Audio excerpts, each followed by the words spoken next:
Hello, hello. So, for those of you who don't know me, my name is Jessica Tyson, and I'm going to give a quick testimony of how the Lord called me out of darkness into His marvelous light. Um,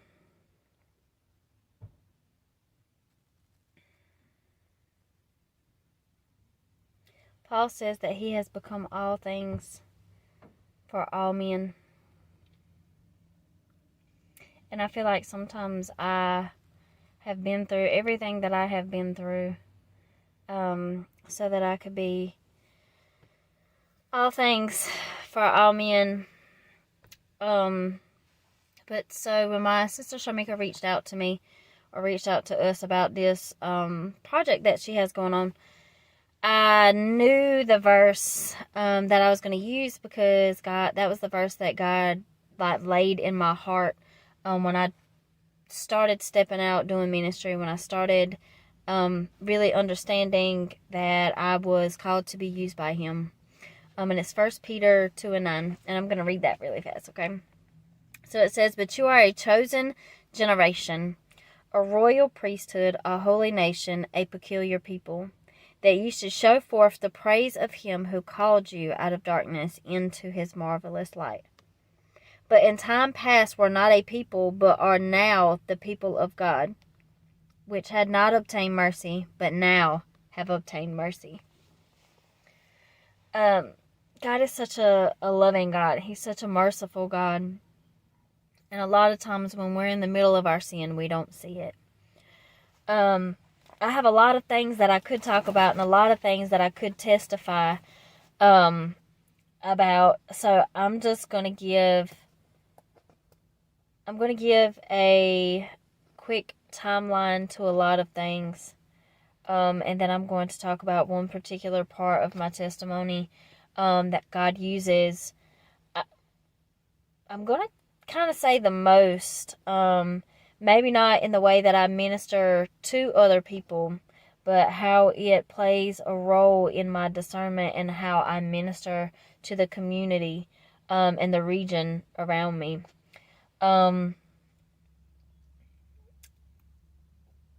Let's see where to start. I grew up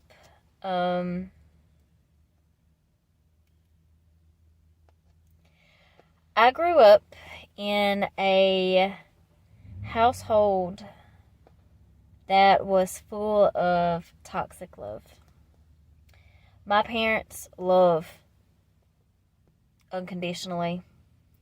My daddy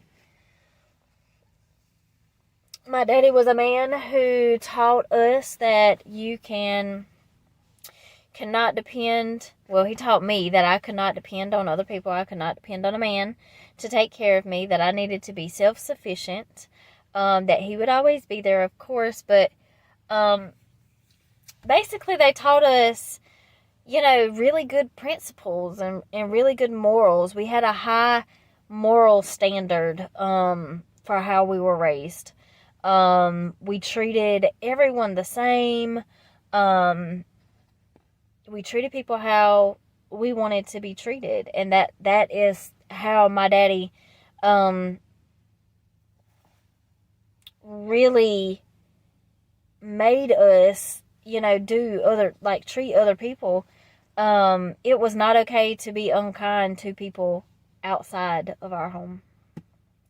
And I say that because after, I don't really remember too much about the first 10 years of my life, but at 10 years old, stuff started changing within my parents' marriage. My dad was an alcoholic when I was a small child. At some point, he went to rehab. I'm not quite sure how old I was. I know I was around 3 or 4. And then around 10, some stuff started happening. I'll have to leave that up to them because that's not really my testimony to tell in detail. But things did start to get abusive. I'm not going to say that my daddy abused me because I mean, there were moments that we fought, you know what I'm saying? But, like, I was not an abused child. But there was violence in the home. There was domestic violence in the home. By the time I was, I don't know, 13, 14 for sure, at some point my parents just kind of, they're old enough to fend for themselves. So I started going to a family member's house who allowed certain things. At the age of 15, I was molested by a family member. And I know that sounds crazy, being that I was 15. But sexual acts took place. I was aware that they were going to take place. And I was really too afraid to say no. This family member is close in relation, but we were not close growing up. He is about 10 years older than me. This person, after this, I was very close with. I formed a relationship with. Looking back now, there was a relationship there because of the legalities of the spirit realm that I had allowed. I had allowed an open door for incest, which that is generational anyway. Generational incest, generational perversion. There were already a lot of things against me, and by me not saying no to that, I opened the door for more. So this family member, he is a practicing pagan. I will not say exactly what he worships. What he does worship, what he don't worship, whatever. I will tell you that he is not was not. I pray that he has found salvation. I pray him and his wife both have found salvation. I pray that they do, if they haven't already. But anyway, I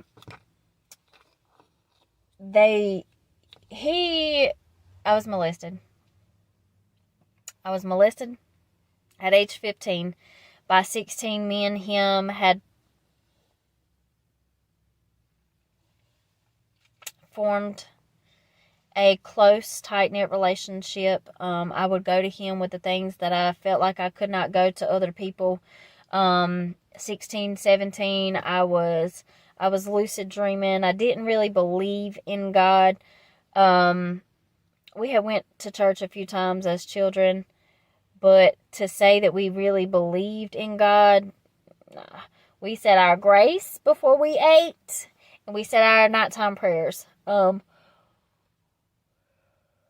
We said our nighttime prayers. Outside of that, there was no, real relationship with God. So by 17, I'm already pregnant with my oldest son. I allow this same person who molested me to read my tarot cards. Of course, me putting faith in those cards, I came into agreement with some curses. Over the next, I don't know, I would say 5 years, is where stuff kind of got interesting. From 17 to 21, 22. 17, I got pregnant. 18, I had my oldest son. By 20, I was pregnant again with my second son. Different baby daddy. While I was pregnant with that son, I started a relationship with my daughter's dad. I didn't have my daughter until I was 25, 26, though. So there was a good gap there. But me and her dad were together for a total of 8 years. But so her dad, when we first started dating, I was pregnant with my second son. He was deployed to Iraq within, 3-4 months of us dating. When he returned home, we were still in a relationship. Again, I have 2 boys. I'm at this time 21.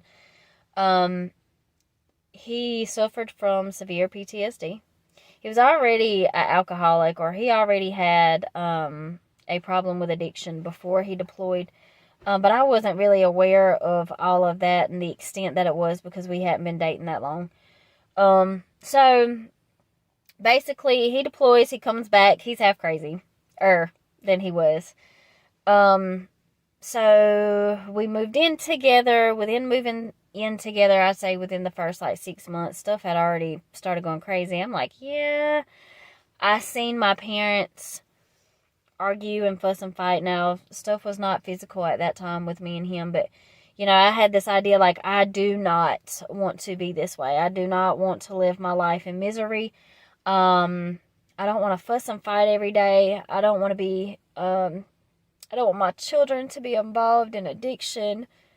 So at one point I tell him, you either choose us or you choose the alcohol, or whatever he was doing at the time, because he would substitute. Like he would drink real bad, and then he would quit drinking and he would start doing pills, or like it was never all of it at the same time, but it was always extreme no matter what he did. So when he went to rehab, it was a 30-day program. And during this time, I came home.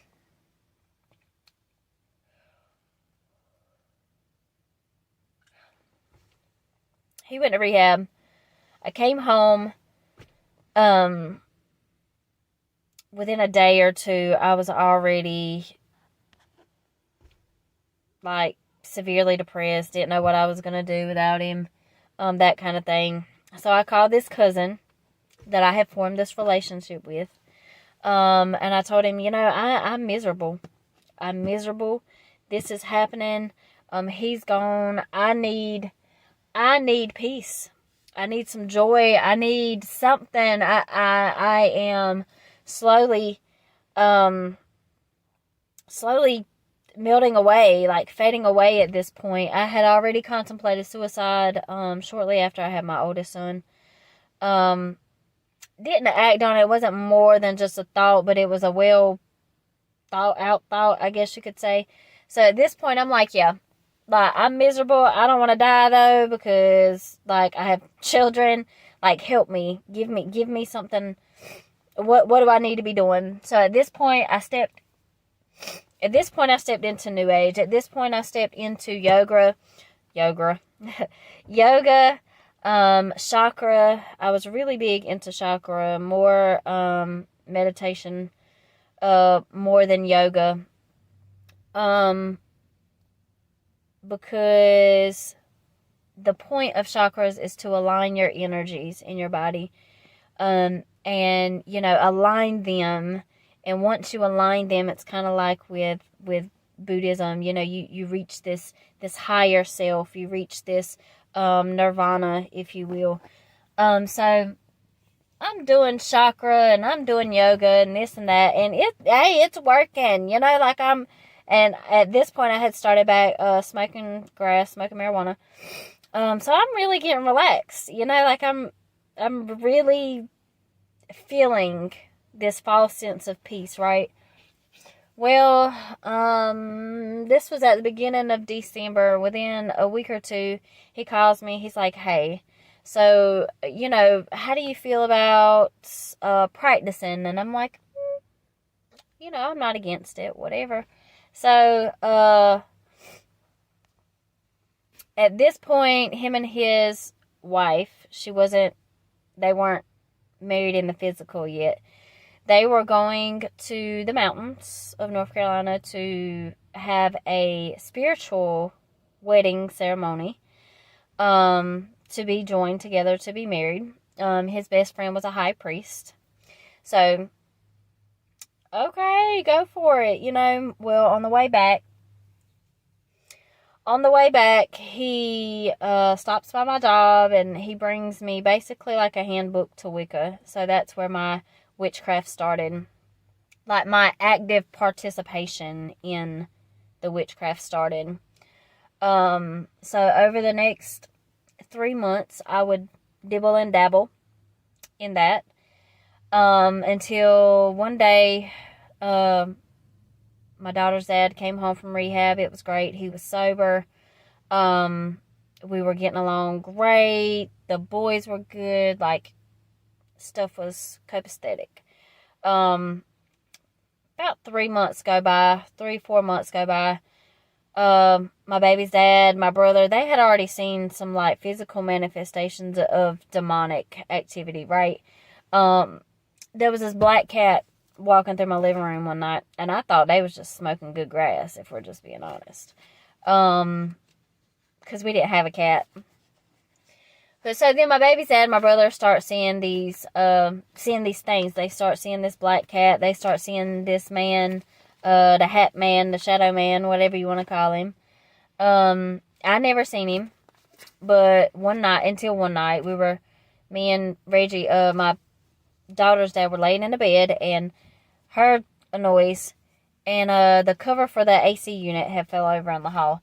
So, we kind of go back and forth about who's going to get it or whatever. Well, I get up to get it. Well, as I'm coming back, he said, "You better hurry up. That shadow man's going to get you." And I was like, "Why would you say that? Don't say that. Why would you say that?" So, I'm walking back into the bedroom, and as I walked back into the bedroom, we had a mirror hanging on the wall that you could see down the hallway, and that shadow man thing was behind me. So I just like slammed the door, go jump in the bed, and the next day I called my cousin, and I'm like, "Hey, so I just seen this.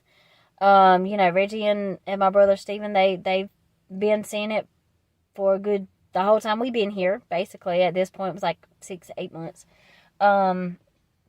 First time I seen it, it scared the daylights out of me. Okay, what do I need to do? Do I need to sage? Do I need to, tell me what to do?"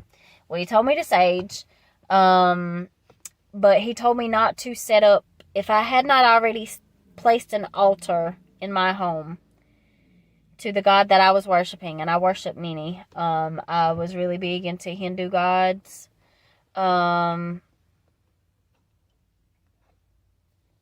Egyptian gods, or a Egyptian god, but I was learning too, so I wasn't too deep into it, so I didn't have a whole list of stuff like most people do. But so I had not started worshiping those gods yet, as far as an altar, but I did have an altar outside that I would do protection spells, love spells, money spells, those kind of things. And I would do my chakra meditation outside, and stuff like that. So, anyway, he tells me, if you haven't done an altar in the house, don't do it, because, you're new. So, anything that you do, if you do it the wrong way, you could open a portal. Those were his words to me. If you're not careful and you don't know what you do, you could say one wrong thing and open a portal inside your home. And I said, "Oh, I don't want to do that now. I don't want to do that. So I'll just, I'll save that for you, big boy." So at that point, I'm just yeah, I don't want to do that because I have children. And my oldest son he's anointed. He had already been having nightmares, and it had already been a thing with him. So I was like, yeah, let's don't add nothing to that. So fast forward, I say about 3 or 4 months, Reggie, my baby's dad, was supposed to deploy again. I prayed on the way up there, and I didn't pray to God very often. I mean, I knew who God was. It wasn't like he was so big that I didn't know who he was. I did, to the best of my ability. But so, we're on the way up there. I had already had I don't know if I had a dream or I had a vision, but the night before, we were getting his stuff ready, and he said something, and I said, "Yeah, well, I'm really praying, because I don't want you to have to go to this certain part of Afghanistan." And he was in the shower, and I could hear him just get still. And he was like, "What did you say?" And I said, "Yeah, I'm a little concerned about you having to go there. That's where it's bad. I don't want you to go there." And he's like, he opens the shower curtain, and he's like, "What? How did you know that?" And I was like, "I don't know. I read it somewhere." And he's like, "No, you didn't." And I was like, "Yes, I did." And he was like, no, you didn't. And I'm like, yes, I did. I read this location on a piece of paper. Like, I can see it in my mind. Like, I can see it just plain as day. And he's like, no, I don't think you did. And so we go back and forth for a little while. We go back and forth. He gets out the shower. He goes through our entire house trying to find that piece of paper that had the location on it. Could not find it. So he starts getting a little nervous. Well, the next day, we're leaving. We get up early. We're on the way. And on the way, I'm praying. I'm like, Lord, if he's not going to make it back, don't let him go. And so he didn't get to go. Got there. He had flunked the drug test for marijuana. So they did not let him go. They did a psych evaluation. Like, it was some stuff. It was an answered prayer, that I didn't realize was an answered prayer at the time. Like, oh yay, this is great. But like, it didn't really hit me, that's what that was. So fast forward, because he didn't get to deploy, and once a soldier, always a soldier, right? Because he didn't get to deploy, he was really upset. He was really upset. It sent him into a downward spiral, of addiction. The drinking got worse. The pills got worse. The, arguing, going back and forth got worse. Like, it was real bad. He tore my house up, whatever. So there was this last time he tore my house up real bad. Busted the window out my kitchen. Busted the windows out my car. And I called the next days the day after, because the day after we would lay in bed all day. This is trauma bonding, y'all. We would lay in the bed the next day, and he would cry about how he didn't want to be a drug addict, how he didn't want to be an alcoholic, how everything, like, he wanted to be a better man. And I have no doubt that he was 100% sincere in every single one of those conversations. But ultimately, we laid in the bed that next day, and he's like, it was a Saturday. He said, I want to go to church tomorrow. For what? Well, I've done everything else. We've tried therapy. I've done rehab. I've done this, and this, and nothing's worked. So, might as well go to church. Sure. Let's go. So, next morning on the way to church, I remember praying, God, if you're real. Not for me, but for him, right? I mean, like, for us, for our life together. God, if you're real, let me feel you. And I did. I gave my life to the Lord that day. Best I knew how. Fast forward a couple months. I get a phone call from said family member. That he had been dreaming with me. At 16, I had lucid dreams. Lucid dreams is where you're in this in-between state of consciousness, right? Where your body is asleep but your mind is awake, and you basically can control your dreams. So he calls me and he says, hey, so I've been dreaming with you. Very sexual dreams. And I really, really want to make this a reality. His wife decided, they had already discussed it before he called me. His wife was like, I'll keep the kids while y'all do it. Instead of telling him, no, that's disgusting, you're a family member, number one. Number two, like, that's some sick and twisted stuff. Instead of me saying no and replying to that, my response was, no, me and Reg are doing good. I don't want to cheat on him. So, after that, we didn't speak for quite some years. I don't know, maybe 5 years. So during that 5 years, well, probably longer than that. I don't know. I'm not sure how much time had passed, but I know there was a big time lapse. We would speak, every once in a while, like we would talk on Facebook kind of thing, or like send a message, Merry Christmas, Happy Birthday, that kind of thing. Well, 2019, I gave my life to the Lord wholeheartedly. Wholeheartedly. I told the Lord that I want what you want for me, and whatever that looks like. Whatever that looks like. Lord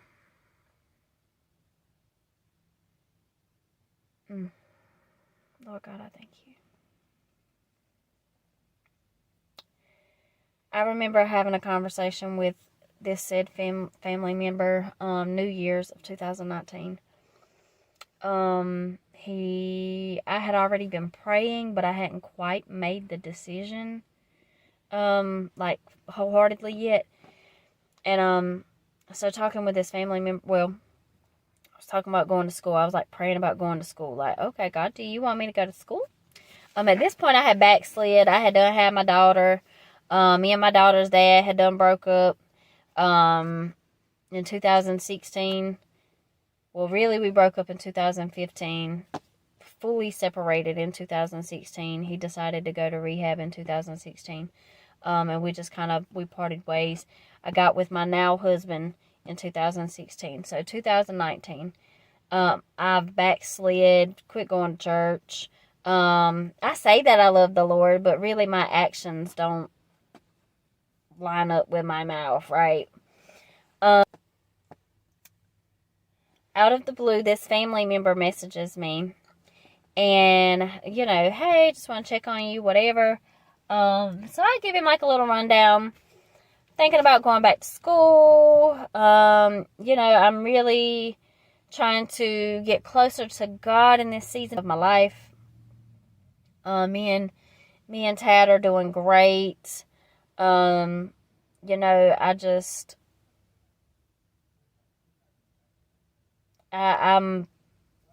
believing for great things. And I remember him saying, "Oh, you're going to manifest some great things for yourself this year." And I said, it just did something to me. Okay.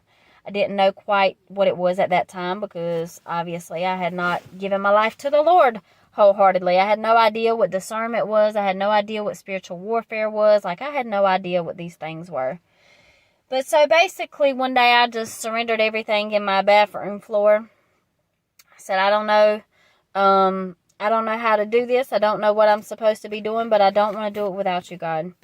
And it was from that point forward, the Lord, when I say called me out of darkness, He called me out of darkness into His marvelous light. From that point forward, when I made the decision that, God, I want you and nothing else. When I want your truth above the truth of man. I want your truth before my own truth. I want you, God. You, the real you. Not what men say you are. Not what people say you are. Not what this person says you are. But who you really are, God. From that moment on, my eyes were open to a lot of things that I did not realize, number one, were darkness, okay?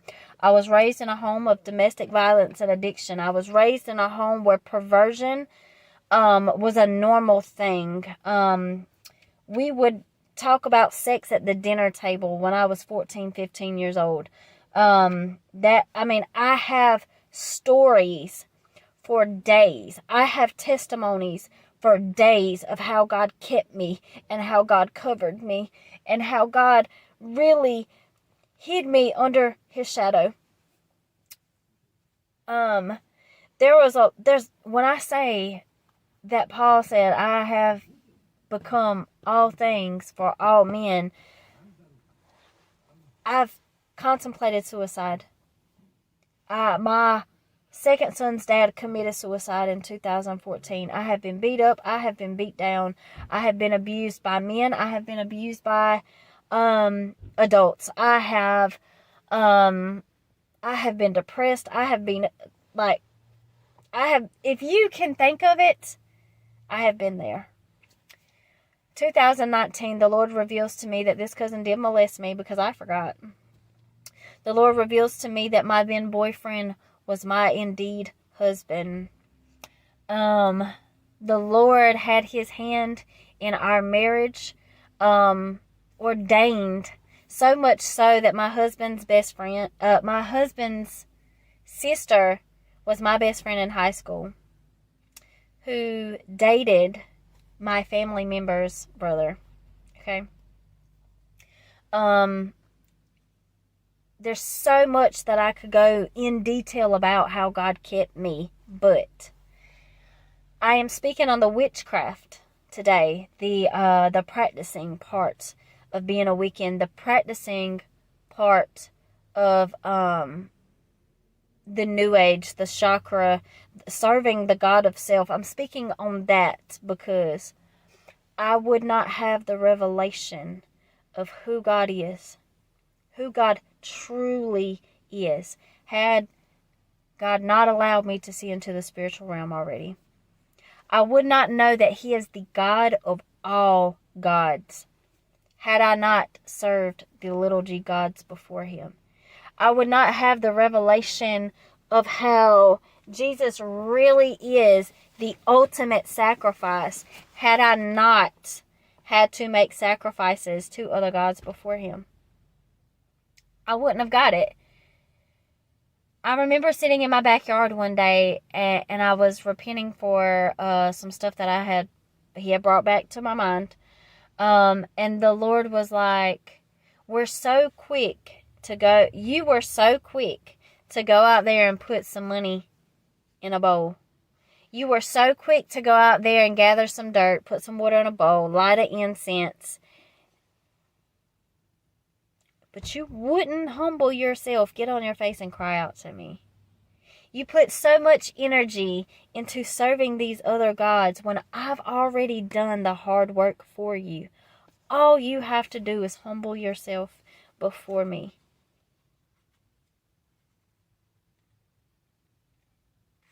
And baby, all he wants from you is some prayer, some intimacy, because the hard part's already been done. He literally gave himself on a cross to provide a blood sacrifice so that all we have to do is speak. All we have to do is turn our hearts towards him.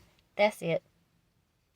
I would have never known the level